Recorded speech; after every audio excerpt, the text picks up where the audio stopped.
সম্মানিত মুসলিম মিল্লাত, আসসালামু আলাইকুম ওয়া রাহমাতুল্লাহি তাআলা ওয়া বারাকাতুহু। আল্লাহ রাব্বুল আলামিন বলেন, ইন্নাল মুনাফিকিনা ফিদ দারকিল আসফালি মিনান নার।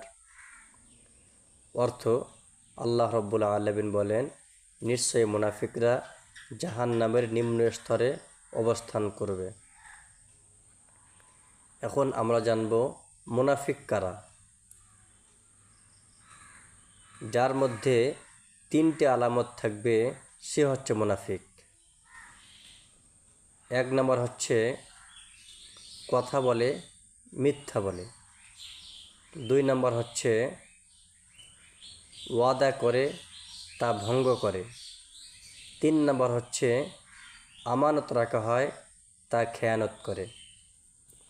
যার মধ্যে এই তিনটি গুণ থাকবে সে হচ্ছে মুনাফিক। আর এই মুনাফিক জাহান্নামের নিম্ন স্তরে অবস্থান করবে। আল্লাহ রাব্বুল আলামিন আমাদের সকলকে মুনাফিকি হতে দূরে থাকার তৌফিক দান করুন, আমিন।